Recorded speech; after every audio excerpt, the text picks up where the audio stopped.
the balls under his thumb. Supreme Court, judiciary, those separation of powers, those three under his thumb, which this guy is trying to do the same thing, and now they're showing Democrats as target. That is really like, sort of connecting people. The governor of Utah, well, I didn't check if he's like, what is his party affiliation or not. Trying to keep my sanity.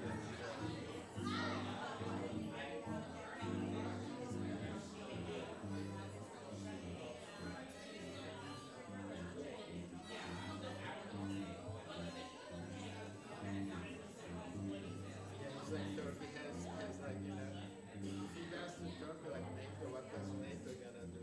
That's the other. I saw that actually.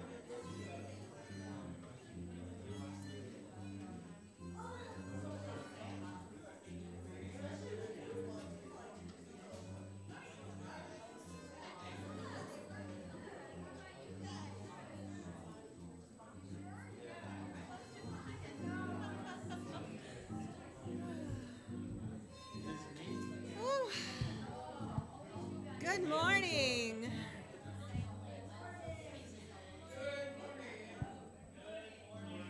I didn't want to interrupt all the joy in the room.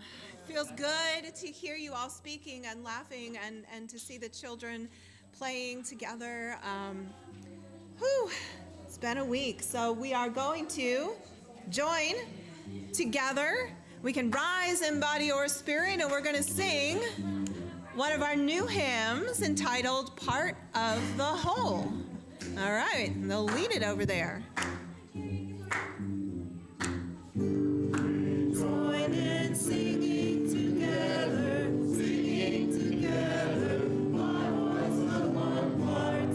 And while we're singing together, beating as one heart, somebody hears the singing, how the singing wakes up and shakes up the soul. And pretty soon there is another singing and another part of the whole.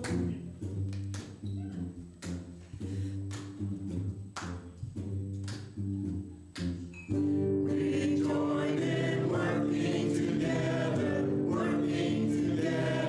my hands but one part. And while we're working together, beating as one heart, somebody sees the working, how the working wakes up and shakes up the soul. And pretty soon there is another hand working, and another part of the whole.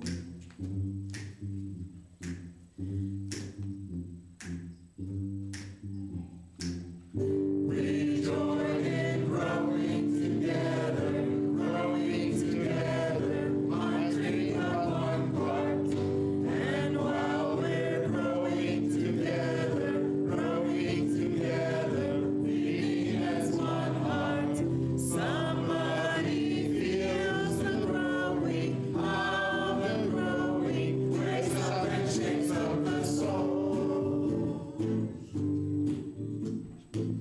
And pretty soon there is another dream growing, and another part of the whole.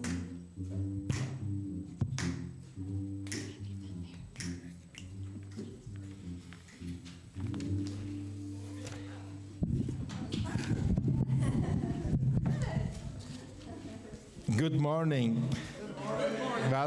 Welcome everyone. My name is Veysel Dokur. I use the pronouns he, him, and I'm your worship associate on this beautiful Sunday morning. We welcome you into this sanctuary where we celebrate diversity and learn from one another, no matter our differences, in order to deepen our connections and transform the world with love. Let us begin our worship with these opening words by Molly H. Gordon. Oh, it's not touch screen. Let's go back to my written one. I need a moment to overcome my nervousness here. So. You're beautiful and wonderful. Thank you. We gather this morning tenderly, like drops of dew on a leaf of grass,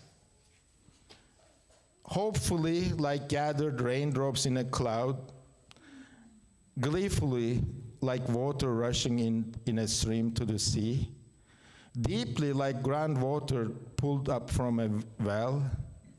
We gather from every direction from another year of growth and depth, another year of companionship and hope, another year of learning to love this world. We gather like the water that joins us across all of creation, the water that connects us within and without, merging and following across the entire world.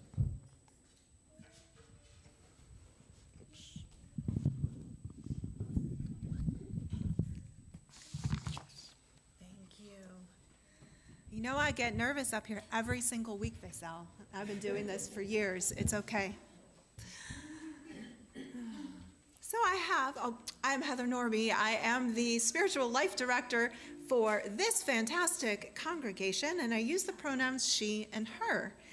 And I'm very happy to see all of you here on this beautiful morning. Y'all, I think we made it to the autumn season. I think we made it. Yes. Feels a little bit cooler out there. All right, so our mission statement, or our motto, is love plus connection equals transformation. And we have several ways in which you can live into that statement. First of all, the Interfaith Coalition had an event last Thursday night. It was an interfaith dialogue about finding hope amongst the chaos in the world today, and how do we move forward? What action do we need to take? And so I am really thankful to all of the Unitarian Universalists from this congregation that came out to that event the other night. I think Dorothy counted 11. There were 11 of us. There were 11 of us. 5 people there. We were Okay. 1/5. We were our little congregation was 1/5 of the total number of people there. That's, you know what? That really is awesome. I am always so proud of the way that this congregation shows up. Small but mighty. Thank you. This Wednesday night, there is no program. That's okay, because we're getting ready for the following Wednesday night, which will be Creativity Matters, and I'm super, super excited because Melissa has volunteered, well, I kind of recruited her, to join me, because I know she has she's a very talented artist, and she's gonna get us going on some watercolors and working together and doing this creative thing in fun and interesting and contemplative ways. So please mark that on your calendar for Wednesday the 24th, Creativity Matters, 6:30 p.m. here in the sanctuary. We're going to have lots of fun and learn a little bit about watercolors as well as ourselves. Thank you, Melissa. Next week, our 10 a.m. program will be taking place in the RE building in the first room. It's a spiritual practice in which we will learn about creating altars. So if you are interested in joining this spiritual practice at 10 a.m., please find me in the RE room next week, and consider bringing a journal to deepen your experience, and also an item to put on our shared altar. I'm asking that this item represent a quality in yourself that you are feeling needs bolstering. This might be strength, patience, perseverance, kindness, honesty, playfulness, compassion, or something else, a quality that you feel needs bolstering. You could bring in a statue of a deity or a figure of a saint or a childhood superhero or a toy or a rock, something more abstract. Just bring in one item and we will share together as we create an altar. And then after that, at 11 a.m., our worship service will be in honor of the autumn equinox because it is arriving. And we'll be looking through a theological lens that proclaims that we all belong to the earth.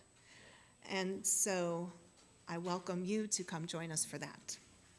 Okay, that's all I'm going to say for announcements today. Of course, you can check your order of service, and especially the newsletter that will come out tomorrow around noon. Thank you, Marcia. And they'll have lots of different, oh, wait, before I forget, one big thing, this Saturday is the Buildings and Grounds Work Day. 27th at 8 a.m. till. Is it this Saturday? Oh, the following Saturday. 27th. Okay, 27th at 8 a.m. And we need help. And they need help, okay. All right, now check your newsletter tomorrow. Thank you. And we will now create a sacred space by lighting our chalice.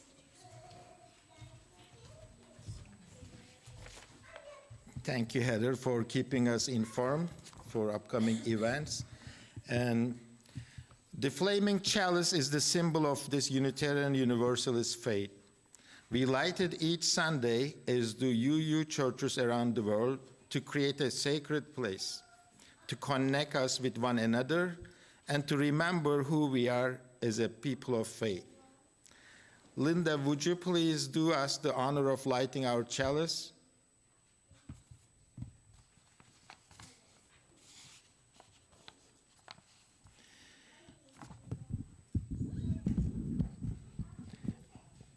The Spirit of Water, written by Katie S. Gelfand. We light this chalice as a symbol of reunion. We reunite in this sanctuary to share the flow of our hearts with one another. We gather together in ritual to celebrate our fountains of joy, to hold each other through storms of grief, to guide one another through rapids of transformation, to rest together on ponds of stillness. Together, we honor the Spirit of Water, its many forms, and its life-giving essence. Let us rise in body or spirit to sing in English and Spanish, hymn number 123, Spirit of Life.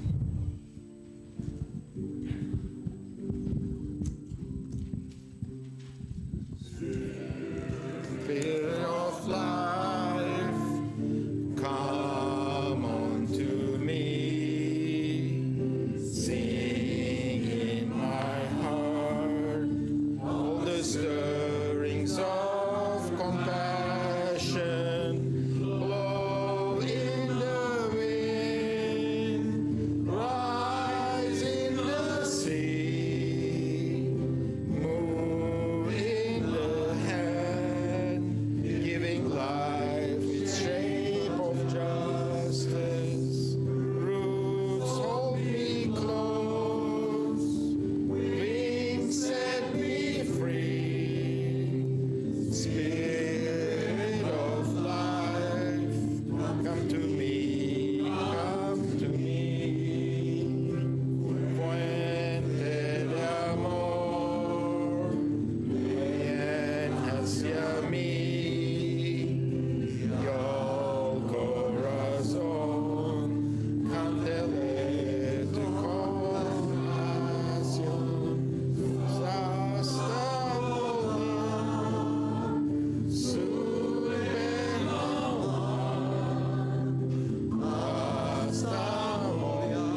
this is the moment in the service when I invite the young and the young at heart to come forward for our message for all ages.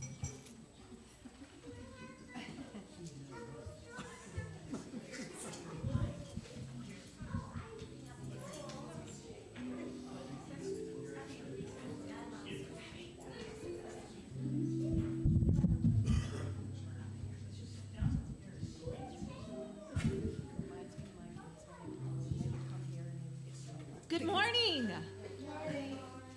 How are you? Good.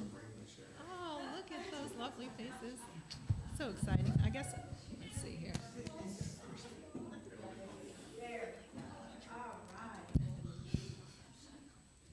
Oh. Yeah, get comfortable, get cozy. I got a little story I'm going to tell you. First, I want to ask, have you ever heard of water communion? No? Dakota thinks it's vaguely familiar. Mm-hmm. Last year around this time. Water communion? Yeah? Anybody? Yeah. Yeah. Okay. We got a couple of nods there. All right. Well, water communion is a ritual that we do every year. And we don't just do it in our church. People in Unitarian Universalist congregations across the country, even the world, do it every year, especially at the beginning of the church year, right, which is kind of like the beginning of the school year, when we all come back together. What do you think? Okay. Yeah, I got a yeah over there. All right. Well, I'm going to tell you a little story about how the water communion came to be. Anybody know? Anybody remember? No. Good. So it'll be like they're hearing it for the first time. Okay. All right. Well, I got to adjust my glasses here. Sorry. I can't see. I'm getting old. All right. So this story lives up to inspiring Unitarian Universalist ancestors, people that came before us. And their names are Lucille Shuck Longview and Carolyn McDade. Anybody know who Carolyn McDade is? Oh, you know that song we just sang, Spirit of Life? She wrote that song. Okay, all right. So this story will tell you about the history of how and why the ritual of water communion came to be. It reminds us that our belonging is a gift of those who came before us and courageously stood up for wider circles, meaning they opened up their doors to more and more people, and they wanted everybody to feel like they belonged. A long time ago, in the 1970s, that's why I was born in the 70s. That's how come I can't see with my glasses anymore. It was like 50 years ago, okay? There was a kind and curious woman named Lucille Shuck Longview. She was a Unitarian Universalist, and she loved her UU church in Lexington, Massachusetts. In 1975, Lucille got to travel to Mexico City as a UU delegate to be part of the United Nations Women's Year Assembly. This was a huge meeting where people talked about women's rights and how to make the world more fair, because women didn't really have the same rights in the 70s, did they, Dorothy? No. Okay. So, Dorothy, if you want to know more about that, Dorothy will be glad to tell you. Yeah. When she came home, Lucille had learned something important. Even in churches, even in her own beloved Unitarian Universalist faith, women's voices weren't always listened to. And that wasn't fair. Have you ever been ignored or not listened to like Lucille and Carolyn and their friends were? Yeah? How does it feel to be not listened to? Mad. Yeah, for sure. Anybody else? Sad? Yeah. Frustrated? Was that your answer? Dakota raised his hand. Presley's just, upset. Yeah, for sure. I feel that way too when people don't listen to me. Yeah. So, Lucille, I'm sure she was mad and frustrated and sad, so she spoke up. She asked other UUs, what if we looked closely at our faith and made sure it truly respected women too? Lots of people agreed because that's a good idea. They worked together to create something called the Women and Religion Resolution. It said, let's take a deep look at the words and ideas we use in church and make sure everyone is included, especially women and girls. The resolution was passed by the 1977 General Assembly, and for the next few years, people worked to change our faith tradition's language to be more inclusive of women and to lift us and address the care of Mother Earth as a religious priority. In 1980, as part of this work, Lucille and her friend Carolyn McDade planned a very special gathering just for UU women. They called it Coming Home, like rivers to the sea. At that gathering, the women held a beautiful worship service that spoke to our connectedness to one another, to the totality of life, and to our place on this planet. They included a new inclusive symbol of women's spirituality. Can you guess what that is? Water. And in doing so, they made a brand new ritual, the water communion. Each woman brought a little bit of water from somewhere special, maybe from a river near her home or a place she had traveled, or even her kitchen sink. Our kitchen sinks are pretty special, right? I mean, it's our home. Are our homes special? Yeah, for sure. One by one, the women stood in a circle and poured their water into a big bowl. As they poured, they shared the stories of where their water came from and why it mattered to them. How do you feel when you share a story? Good, good, good. How do you feel when you share a story? Embarrassed. Yes. Sometimes it can be embarrassing. You feel a little bit shy, right? Yes. How do you feel? Happy. You feel a sense of belonging when you get to share. And what's that, Kelly? She said nervous. Nervous. Definitely. Yeah. Excited. Yeah. So there's all kinds of different feelings that we get when we share. But I think overall, when we share and people accept our sharing and they listen to us, we feel a sense of belonging, don't we? And so that's what they did at the first water communion. And that actually helped inspire big changes in our Unitarian Universalist faith. When we welcomed more people, we were able to update our UU principles, to use more welcoming language, and to remind us to take care of Mother Earth. And so now today, we celebrate the water communion.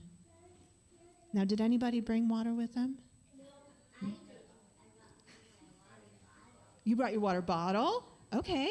Do you have water? No. There is a water fountain, and I actually have some water up here, so if you didn't bring any water, there we go. We got some in a water bottle. That's super cool. Okay, so we are going to, instead of doing this today, I'm going to let you pour some water into the big bowl, and everyone's going to get a turn, okay? And then you can go out with Mr. Jerry and Miss Melissa, okay? How does that sound? Okay, cool. Can you say something? Yes, you can say something about your water if you would like. You don't have to, but if you would like. Yeah.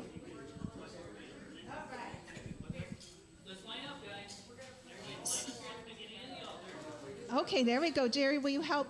We'll go down to that big bowl over there. Jerry will help you with that pitcher. And then after you pour, you can.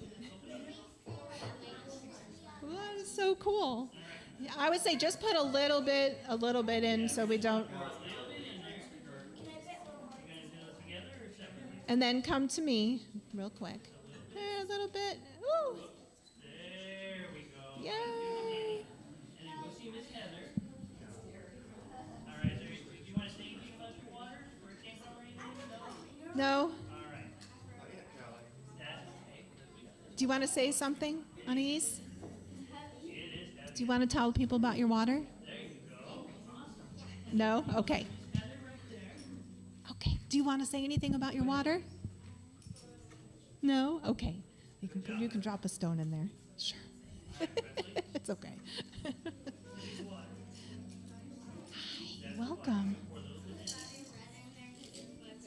Red is your favorite color? Awesome. What's that? Okay, all right. Does anybody want to tell anybody about the water? Presley, do you want to tell people about the water? No. They're all being very shy.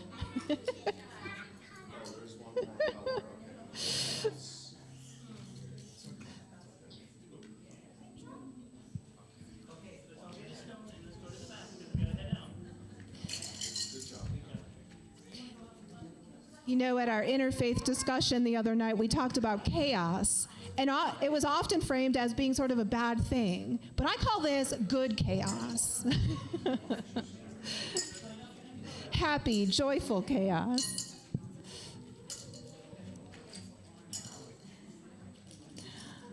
All right.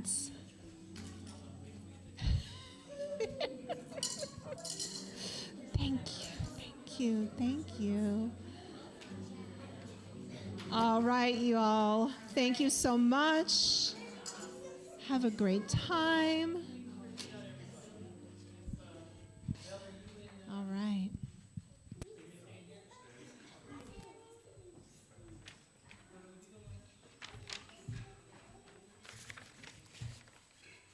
Thank you, Heather, for sharing with us how the water communion started as a tradition, its importance as inclusion, and how with the progress we're trying harder and harder to be more inclusive. And this section of our service is about sharing of abundance. Here we gather, tucked back in this friendly neighborhood between the beautiful tall pines. We are a community of people who have arrived from many different paths, yet we seek a common goal, to bring more love to a suffering world.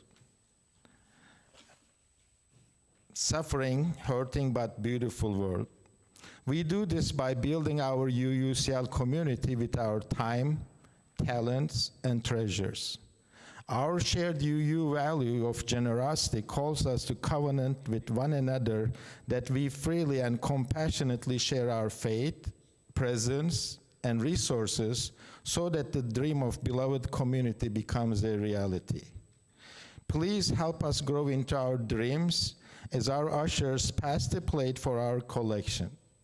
Please donate generously.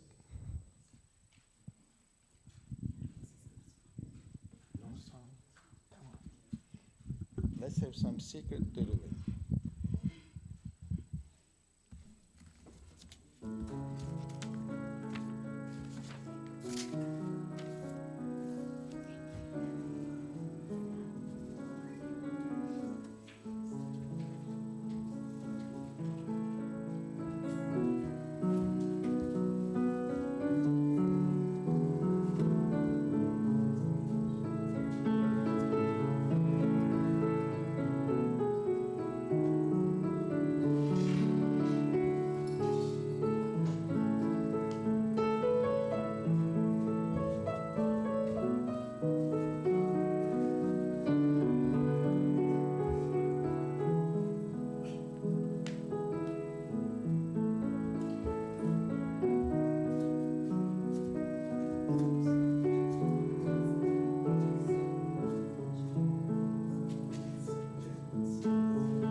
We light the healing candle together each week to remind us that hope can be found, even when we have weeks like the one that we just lived through. I've talked to many of you about about your past week and have gathered that it's been tough, because it's been tough out there in the world, and it's been tough even in our own personal lives. And I know I also had just a heck of a week. So today I want to offer you some words from our Unitarian Universalist Association. Vaisal, would you please light our healing candle for us as I read these words? Thank you. This is from the UUA executive officers, the Reverend Dr. Sophia Bentoncourt, our president, Carrie McDonald, our executive vice president, the Reverend Ashley Horan, the vice president for programs, and Dave Valentine, the vice president for finance and investments. They offer us these words. Beloveds, we offer the following message of spiritual sustenance to our faith community in a painful moment. As Unitarian Universalists, we are called to care for one another. Returning to a new congregational year, we are reminded that we are always in the process of reconstituting beloved community.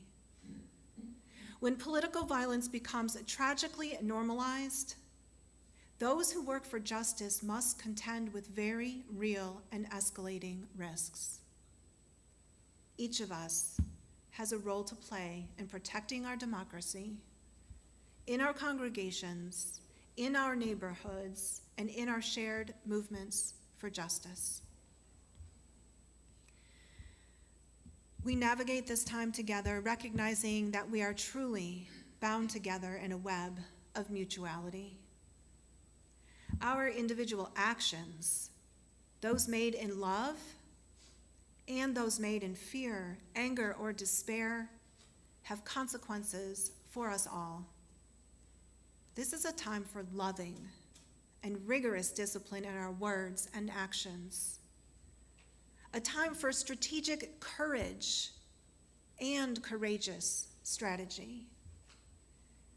We must work in deep partnership, choose how we spend our energy with attention and intention, and stay unwaveringly focused on our long-term goals for liberation. Let us commit to building conditions where love, safety, and justice can flourish. Let us hold one another accountable with compassion and recommit to all that our values call us to be: steadfast in love, courageous in care, and unwavering in the work of justice. Amen. Blessed be, and may it be so.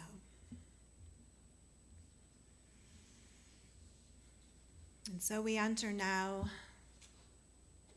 our time in which we share our personal joys and sorrows. It is a prayerful time in which we listen to our hearts and our minds, our bodies and our souls to discern what it is we need in this moment of healing. This ritual allows for us to connect our lives and deepen our faith in the understanding that we belong to one another, that we are here to care for each other, and through that caring, we can do the work of justice.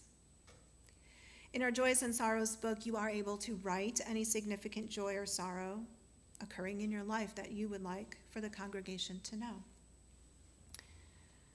Today, I have a joy from Linda. Linda says, I am so very grateful that my beautiful granddaughter, Honey Michelle, and Tina, her supporter and friend, have traveled from California to visit with her grandmother, Linda, and her Aunt Sherry. And tomorrow is Honey's birthday. Thank you. Happy birthday. We are glad you came all the way from California to be with us. And I do have a couple of sorrows to share. I don't usually share my personal sorrows, but it's been a rough week, so I just want to I guess, lay my biggest concern down.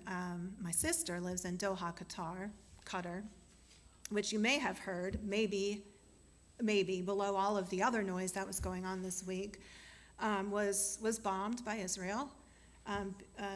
Qatar is a mediator state. They work to mediate peace talks and to bring peace to that region. And so the Hamas leaders were there, and there was a proposal on the table that they were supposed to be negotiating between Hamas and Israel, and Israel bombed that building in order to kill the Hamas leaders. They did not kill the leaders. They did kill members of that organization, but they also killed one of my brother-in-law's acquaintances. So it's really scary. They've always been a very peaceful nation, and so now they don't know what they're looking at. So my sister and her husband and her 6 kids live in Doha, Qatar. So that just is weighing heavy on me right now. And I also have a sorrow from Jen, who is being very vulnerable, she says, but she wants for all of you to know. Some of you do know, and some of you don't know what my family have been going through for the past year and a half or so. Some of you do know, and some of you don't know what Jason and I have personally been going through for way longer than that.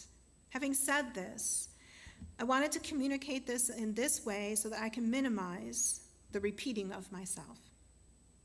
Jason and I have come to the conclusion that the best thing for us in the long run is to separate or divorce.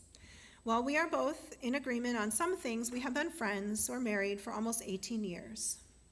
This is hard. I ask that you please do not ask me if I am okay. I am not. I also ask that you please offer me grace as I learn how to navigate my feelings while coexisting, co-parenting, and technically being single. And please don't be surprised, and do be gentle if you find that I have randomly burst into tears. I will openly admit I may become more quiet, reserved, seemingly unapproachable. When I have strong feelings, I retreat inwardly. I introspect. I beat myself up. I dig into my spirituality. I promise, more than anything, that I do not want to be left alone right now. I need you all more than ever. On a church-related note, we no longer have someone manning our security cameras during service because Jason was doing that. Is anyone interested in taking over? Please let us know. Let us offer Jen and all of the things that were left unsaid our simple prayer. You are not alone. We are holding it together. I invite you now to come forward for our ritual of joys and sorrows. You may take whichever stone or stones feels right to you and drop it in the bowl, connecting to others, feeling the power of being together in this community.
Thank you. And Petra will put stones in for those who are joining us on Zoom or streaming services.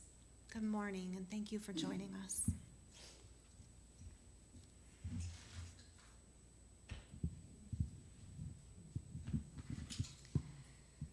Thank you. Blessings to all of you, and may you find some hope here today.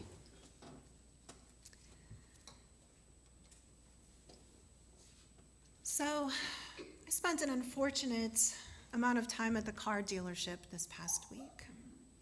I don't like to go there. It feels like a three-ring circus run by charlatans. I think you know what I mean. I do my best to remember that the employees I encounter there are people stuck in a system that pushes them to behave in certain ways so that they can make a living. But the thing is, when you buy a car from that place, they say, "Welcome to the family." I really don't feel like I belong to that particular family. But my car needed some maintenance, way more than I even knew, surprise, and I had to get it in there. Spiritual teacher Sabine Selassie says that belonging is our capacity to feel joy, freedom, and love in any moment. I didn't feel much of that at any moment at the dealership, despite their marketing gimmicks. I really just felt like tight in my chest and stressed. I did not want to go back to that place of unbelonging, but I did need to pick up my car. Thank you, Adam, for going with me. So I ask all of you, what is it then that gives us a sense of belonging? Belonging doesn't just happen because of catchy marketing that says it's going to.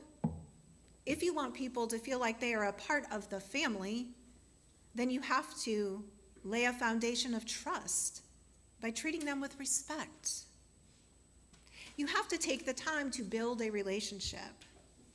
And you have to find out what it is that brings them feelings of joy, freedom, and especially love. Love binds us together. In the first book of Peter, the church is depicted as a spiritual house with believers as the living stones. Stones, of course, are not bound together on their own. They require a binding agent. We call that binding agent mortar. In the book of Peter, the mortar that binds the church together is interpreted as the love of God and the love of neighbor. Mortar is a thick, paste-like binding material made from not just one material, but a few different kinds of materials mixed together. Throughout time and place, as archaeologists have discovered, humans have found many materials and many ways to mix up something that binds together bricks or stones. Things like cement, sand, lime and water, shells, volcanic ash, clay, gypsum, charcoal, plant fibers, and even animal products. Once the mortar is laid between the bricks or stones, it hardens, but also it becomes a durable and slightly softer material than the brick itself, allowing for the wall, the structure that is built, to absorb movements and stresses from factors like wind and temperature changes without cracking. Isn't love kind of like mortar? Something that binds us together and helps us build belonging and weather the storms together. We have declared our vision for what we want to build here at UUCL. We want to be a beacon of inclusivity, pluralism, and action, a dynamic and engaged community that fosters deep relationships and ignites passion for justice. But we can't just say that's what we want. We have to live that vision. And so as we've been exploring how to do this together, as we have in the past few weeks' worship service, we have metaphorically cleared the debris, which we identified as our unwanted behaviors. We've laid a solid foundation with our values. And now today we come to mix the mortar, the water. The mortar, that substance that is made up of different kinds of materials, different ways to love and feel belonging in order to make us strong and durable, yet flexible and resilient. Today we will explore the material, so to speak, that makes the thing we are building stick together. But let us sing first. Let's sing ourselves into this spirit of sharing, bonding, and loving into being with a new hymn from our virtual hymnal, Sing Out Love. It's called Will Be Known by Our Love, and it was composed by Katie Grigg Miller.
I will begin our water communion by pouring the water that I saved from last year.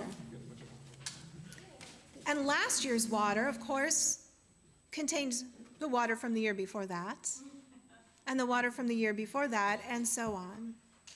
This water that has been mixed by us throughout time symbolizes the love that we have for one another and the vision that we continue to hold for this community. It is a reminder that we truly belong to one another and that this belonging is what gives us strength, shelter, and compassion.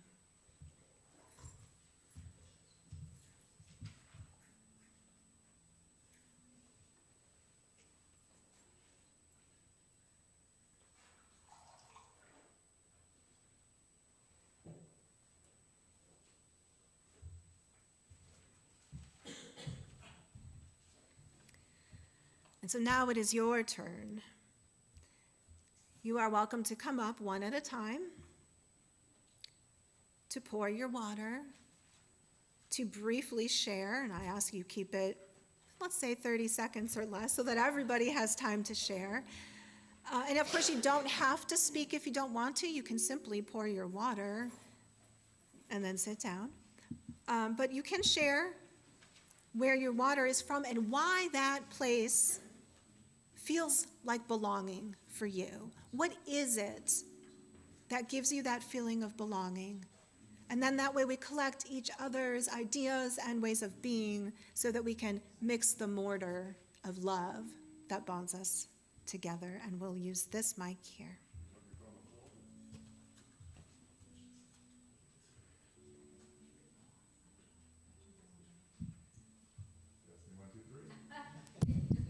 Testing 1, 2, 3.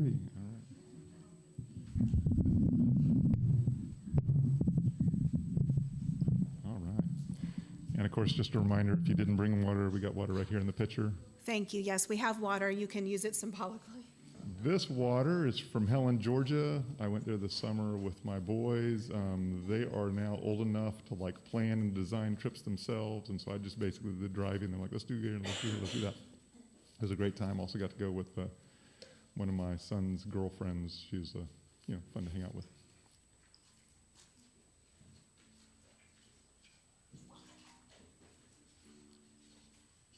Believe it or not, this is a water mixture, and I mixed two things. One, water from my home, and a cologne, which was clear, before they were mixed together, from Turkey, my homeland. It's a cologne made from rainwater and cherry blossoms. The custom in Turkey is if somebody visitor comes, you give them the special colognes, so they rub their hands and face. It makes you feel refreshed. And belonging, I belong here. Definitely, I belong in Lakeland, Polk County, Florida, United States. I deeply feel it. I belong here, but I also belong there, and I also belong to Earth, and we all belong here. So that's why I've heard. And it turned to white. I don't know why, but it is white.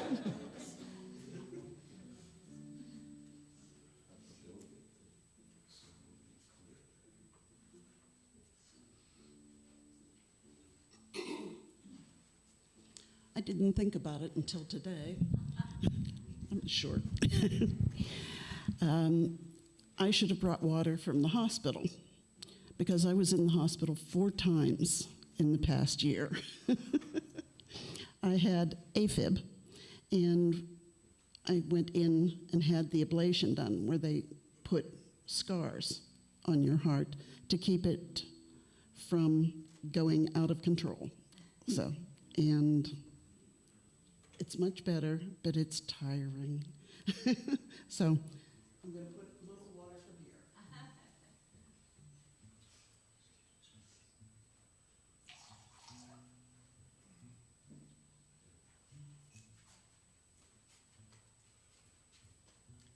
So 2 weeks ago, I went back home to New Jersey to visit my family. I brought my dog with me, Lunatic. She was 15, and I was really glad I got to bring her because she got to see my brother, and she's my childhood dog, so she was close with him. She passed this past Saturday, but this is water that I collected on our walk. I didn't know it was going to be my last big walk with her, but it's also from Union County, where my little brother lives.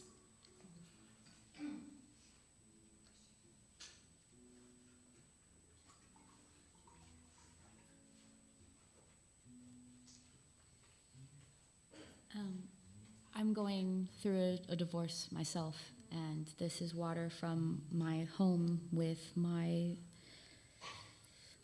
it's my home now, my sister and my kids, and I'm happy to share it with everyone.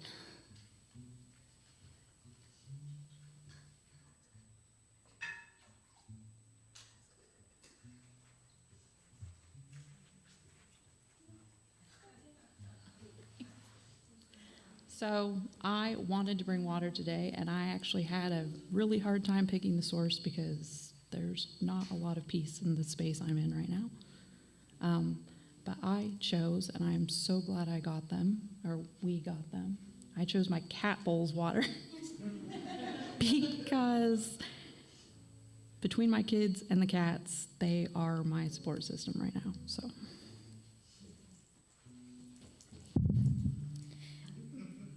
I already put mine in there, but I got water from the lake at Lakeland Public Library, where me and my friends from school go almost every day after school. So.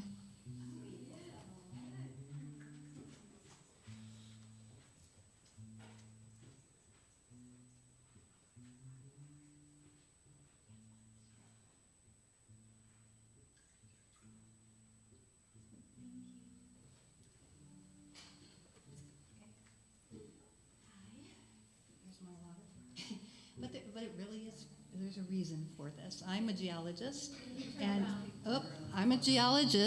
I love water. You know, I loved rocks and I love water, but the thing is that I worry about the aquifers in Florida. I've just moved to Florida, back to Florida, and I forgot all about that. All about Florida and its problems with water, and I worry about it all the time. I remember when I was 18 years old in college, I wrote all about Florida because I'd been there with my parents, but I remember that I was so upset about it, the fact that Florida was going to just basically the aquifers, and it isn't any better now after all these years. And I want to do something to help with that, and I want to do something that I can do because of my, I got that degree, my dad's there.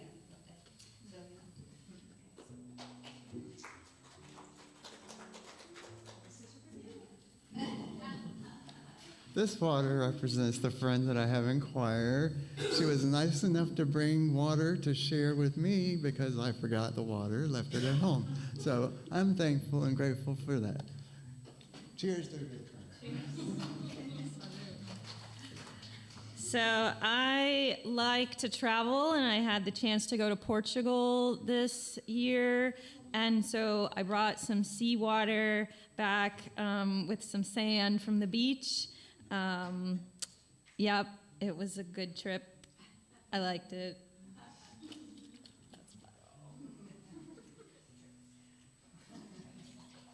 I bring water from the river immortalized in song, the Swanee River. In 1938, my mother had to go on a trip to a special school in Texas, and she was on a bus, and she asked the bus driver to stop so she could get a little sand in a jar to take with her to Texas as a memory of Florida.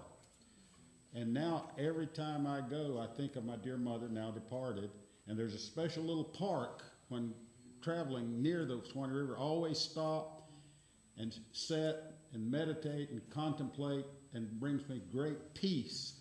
And something about the Swanee River just is a wonderful place to visit every time I go near it. So I bring a little bit of that spiritual connection with the Swanee River today.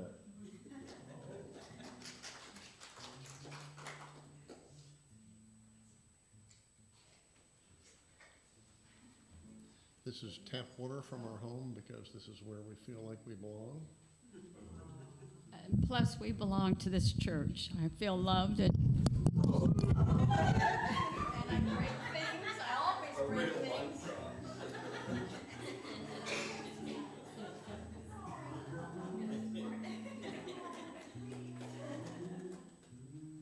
They just wanted to give you a hug. I feel your pain, Dorothy. This is some water from our own kitchen here. And to me, the fellowship in this congregation and in a very particular sense, the potlucks, have always sustained me and given me a sense of belonging. I came to Lakeland 3 years ago, not because I wanted to, but I've come to really love the community, and this congregation is the main reason that I feel so at home in the city, and of course, right here.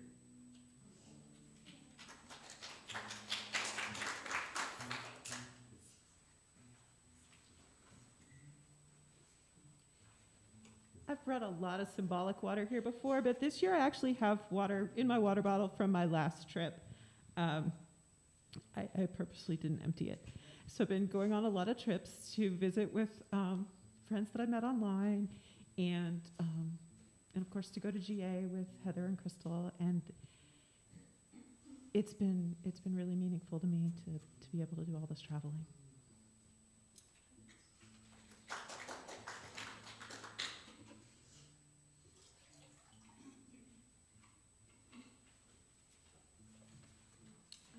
I did not bring water, but I'm going to do that as just a reminder from like Ram Dass that we are all God in drag, and I love that.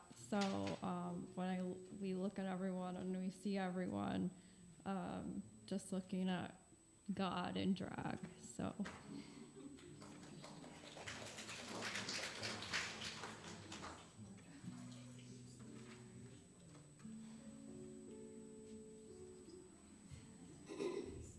Joshua? Yeah, I'm not going to walk to the mic, but I bet you can all hear me. Peter took an ice cube from me and put it in the water. I go through a lot of ice. I like my water cold. And it's from our home, and it's filtered. And I drink a lot of water. And you know, we got to realize we're 65% water. So we are the water. We are the water. Cuckoo-cuckoo-choo. Cuckoo-cuckoo. Thank you, Joshua. I wanted to make sure I included our snowbirds. Barb and Don Wallace would like to say hello for the water ceremony at Lakeland Church. They're up here in Michigan. Hello, up here in Michigan. Hi. Our water is just from our pond here where we live. We're not doing much traveling anymore, but we're in good health. Yep. And we keeping busy. We miss all our Florida friends. Anytime you want to come visit, let us know. Sounds like an invitation. We're in Dearborn, Michigan, just outside Detroit. Right. All right. And we have an extra bedroom. Bye for now from the Wallaces. Hi, it's Nancy and Tom Morse, and we're in Concord, New Hampshire. And we're pouring water from our Ragged Mountain community, and that is a very small but old group of people who are in a mountain community, and it's beautiful, peaceful, and very fall-like. And very fall-like now. These are friends we've all had for many years. Tom pretty much grew up there. Right. And I have been a member and participated there for 35 years. So community, yes. And we get together for meals and parties, and it's great fun. We look forward to being back in Lakeland and at UUCL very soon.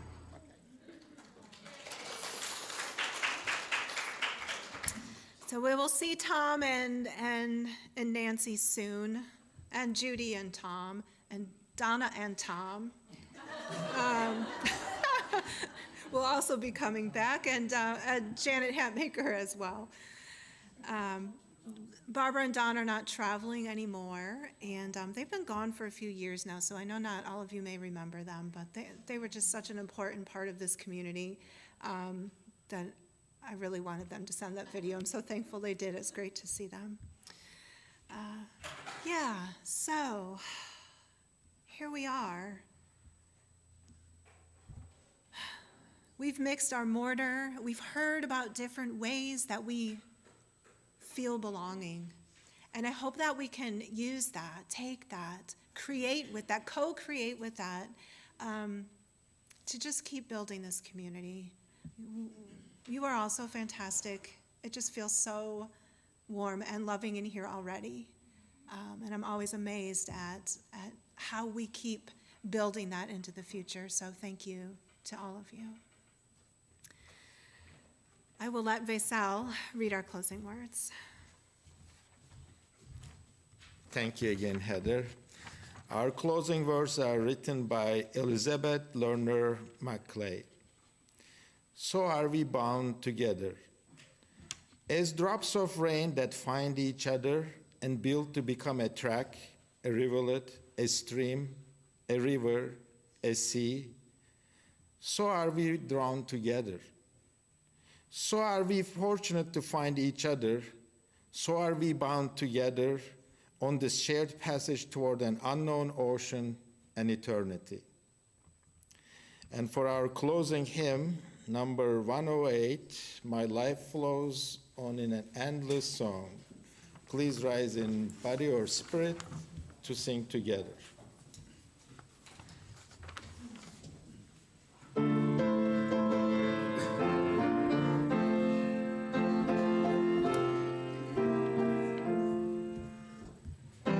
Flows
Thank you, Adam, and Isaiah, and our chorus.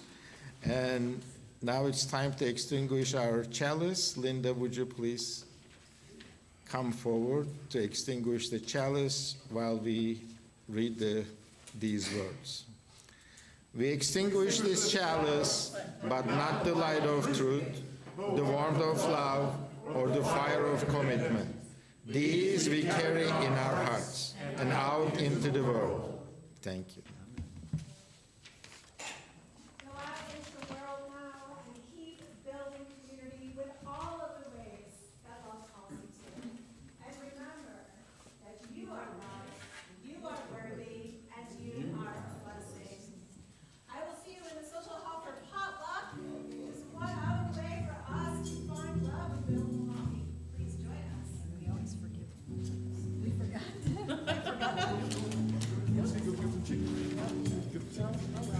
I don't eat bird. They don't want to eat my food anyway. I'm not a very good cook.